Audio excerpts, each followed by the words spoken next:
نبی کے نام پہ جان قربان کرنے کی بات کرنے والوں، جو نبی کے نام پر 12-16 گھنٹے بھوکے اور پیاسے نہ رہ سکے، وہ نبی کے نام پہ جان کیا قربان کر سکتے؟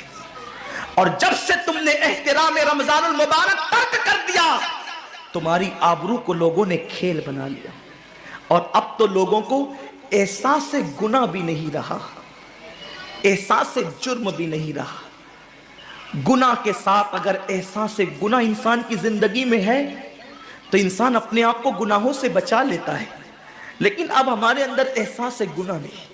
اب تو ہم گناہ کو ہنر سمجھتے ہیں، اب تو ہم گناہوں کو فیشن سمجھتے ہیں۔ احساس گناہ کیا ہے؟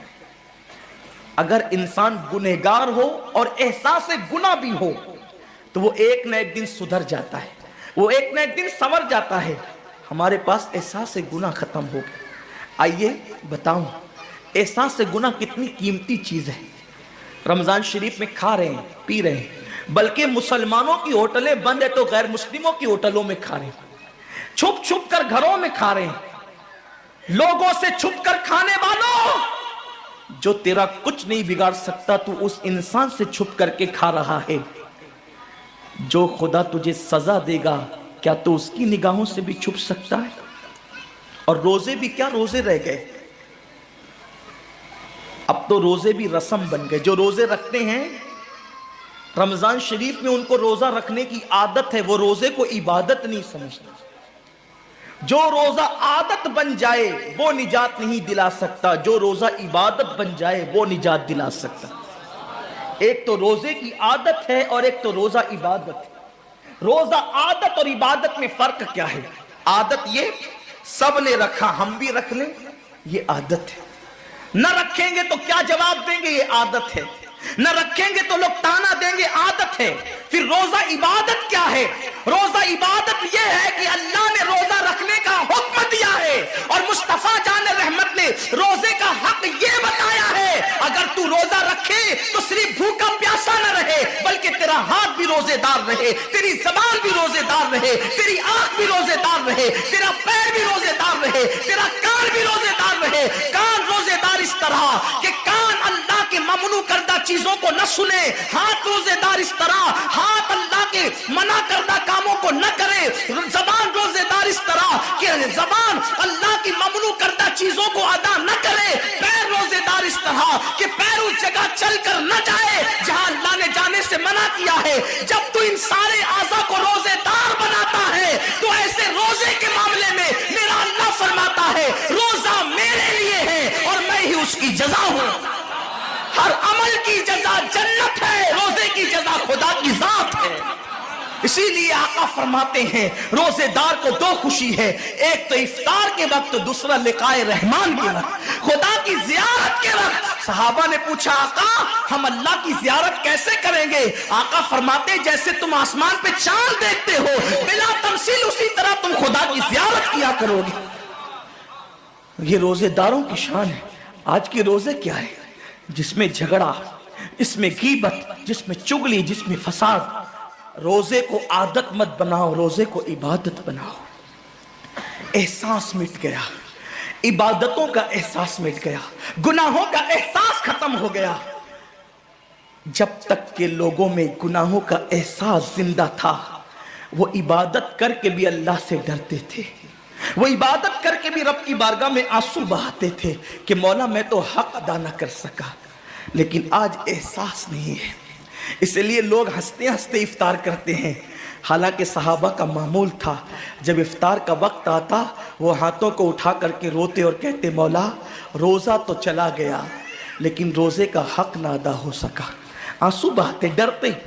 لیکن آج ایسا کچھ بھی نہیں ہے، ہماری ساری نیتیں تو دسترخوان پہ لگی ہوتی ہے افطار کے وقت۔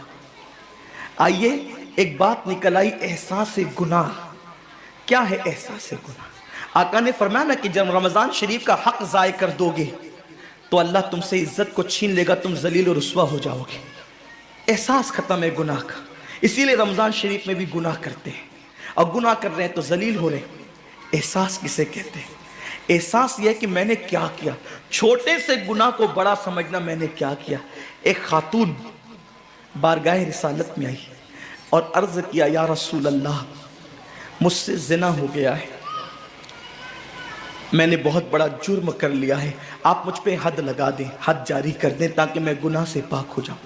اللہ کے حبیب نے احساس گناہ دیکھ کر کے فرمایا کہ جا، ابھی تیرے پیٹ میں بچہ ہے، تیرے جرم کی سزا تیرے پیٹ کے بچے کو نہیں دی جا سکتی، اگر تجھ پہ حد لگے گی تو وہ بچہ بھی ختم ہو جائے گا، جب بچہ پیدا ہو جائے اس کے بعد آنا۔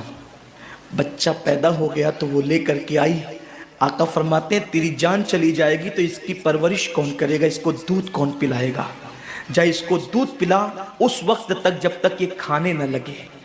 وہ بچے کو 2 سال تک دودھ پلاتی رہی، اور جب بارگاہ رسالت میں آئی تو بچے کے ہاتھ میں روٹی کا ٹکڑا دے کر کے آئی، بچہ روٹی کھا رہا تھا، عرض کی آقا مجھ پہ حد جاری کریں تاکہ میرا گناہ جو میرے دامن پہ لگا ہے وہ دھل جائے۔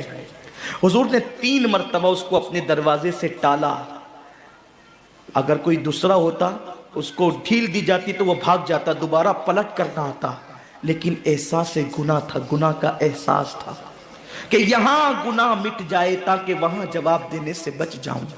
اس خاتون نے 3 مرتبہ حاضری دی، حضور اب میرا بچہ روٹی کھانے لگا ہے، مجھ پہ حد لگا دے تاکہ میں پاک ہو جاؤں۔ اللہ کے حبیب نے فرمایا اللہ کی بندی، جب اللہ نے تیرے جرم پہ پردے ڈال دیے تھے تو تو نے اظہار جرم کیوں کیا؟ اب چونکہ تو جرم کا اظہار کر چکی ہے، اقبال گناہ کر چکی ہے، اب تجھ پہ حد لگائی جائے گی۔ اور اس کو سنگسار کر دیا گیا۔ جب وہ مر چکی اور اس کو دفن کر دیا گیا تو کسی نے کہا کتنی بدبخت تھی وہ عورت جس نے رسول پاک کے دور میں منہ کالا کیا۔ میرے نبی نے فرمایا تو اس کا گناہ دیکھتا ہے تو اس کا احساس گناہ نہیں دیکھتا۔ اس نے ایسی توبہ کی ہے، اگر اس کی توبہ 70 جہنمیوں پہ تقسیم کی جاتی تو اللہ ان کو بھی جنت عطا فرما دیتا۔ آقا کریم صلی اللہ علیہ وسلم فرماتے ہیں جو رمضان شریف میں گناہ کبیرہ کرتے ہیں، اب گناہ کبیرہ کی بہت بڑی تعریف ہے، اس کو نہیں بیان کروں گا، لیکن جو گناہ کبیرہ بڑا گناہ کرتے ہیں، پہلی بات تو چونکہ میرا مسلک صوفیہ ہے، صوفیہ سے کسی نے پوچھا کہ